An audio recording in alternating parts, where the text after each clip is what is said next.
Now,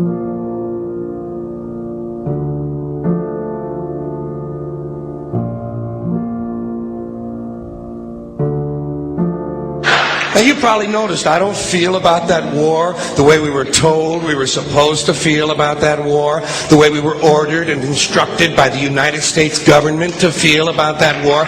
You see, I tell you, my mind doesn't work that way. I got this real moron thing I do. It's called thinking. And I'm not a very good American because I like to form my own opinions. I don't just roll over when I'm told to.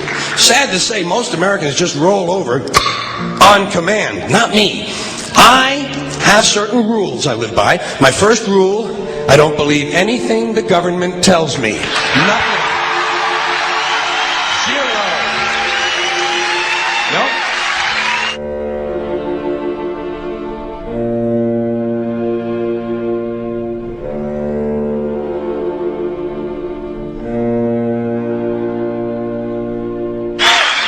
And I don't take very seriously the media or the press in this country, who in the case of the Persian Gulf War were nothing more than unpaid employees of the Department of Defense, and who most of the time function as kind of an unofficial public relations agency for the United States government. So I don't listen to them. I don't really believe in my country. And I gotta tell you folks, I don't get all choked up about yellow ribbons and American flags.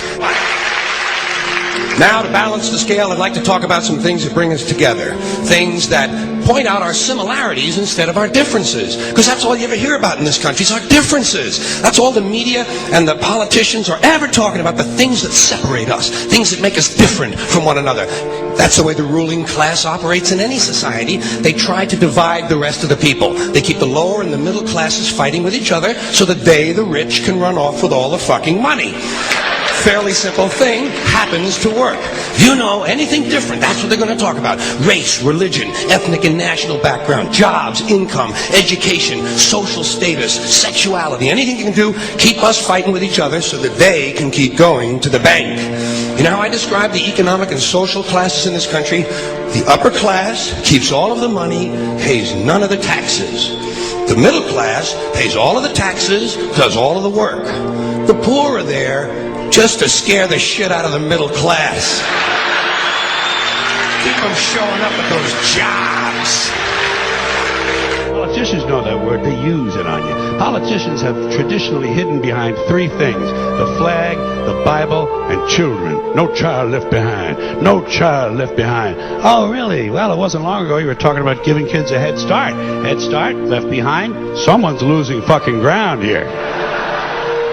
But there's a reason. There's a reason. There's a reason for this. There's a reason education sucks, and it's the same reason that it will never, ever, ever be fixed. It's never going to get any better.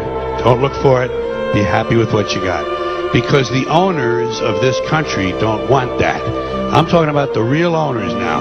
The big, the wealthy, the real owners, the big wealthy business interests that control things and make all the important decisions. Forget the politicians. They're irrelevant. The politicians are put there to give you the idea that you have freedom of choice. You don't. You have no choice. You have owners. They own you.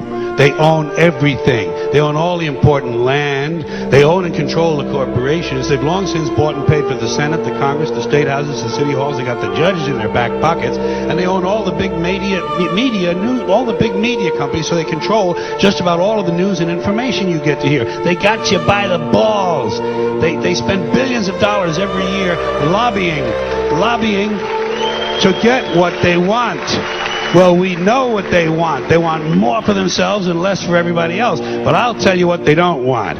They don't want a population of citizens capable of critical thinking. They don't want well-informed, well-educated people capable of critical thinking. They're not interested in that. That doesn't help them. That's against their interest. That's right. You know something? They don't want people who are smart enough to sit around the kitchen table and figure out how badly they're getting fucked by a system that threw them overboard 30 fucking years ago. They don't want that. You know what they want? They want obedient workers.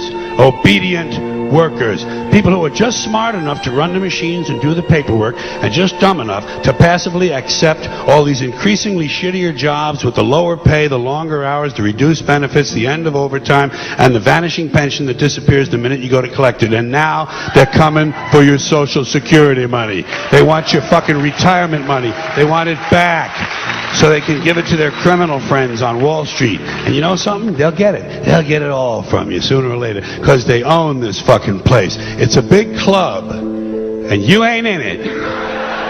You and I are not in the big club.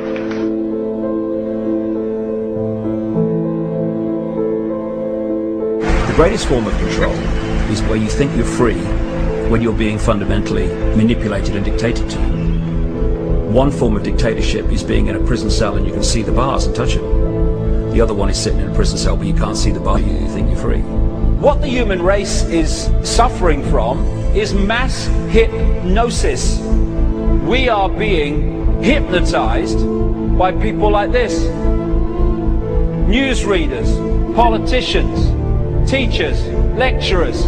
We are in a country and in a world that is being run by unbelievably sick people. The chasm between what we're told is going on and what is really going on is absolutely enormous. The greatest hypnotist on planet Earth is a oblong box in the corner of the room. It is constantly telling us what to believe is real. Historically, the control and manipulation of political opinion has been the Freemasons' main weapon in gaining control of countries and states. Once in control of the rulers and politicians of a country, laws and political structures could be changed in accordance with their agenda. However, since restricting the body does not necessarily mean restricting the mind, the Freemason recognizes that their plan for a global government hinges completely on subduing the masses to their agenda, and thus eliminating opposition to their cause. And the greatest threat to their plan, posing more danger than any army or law, is the threat of a free-thinking mind. In order to eliminate this threat and to achieve their objective, the Masons have set about the boldest plan ever devised: the complete control of every aspect of human life, your life. And the weapons they are using against you are in your very homes, entertaining you and your children, and gradually indoctrinating you without you even realizing.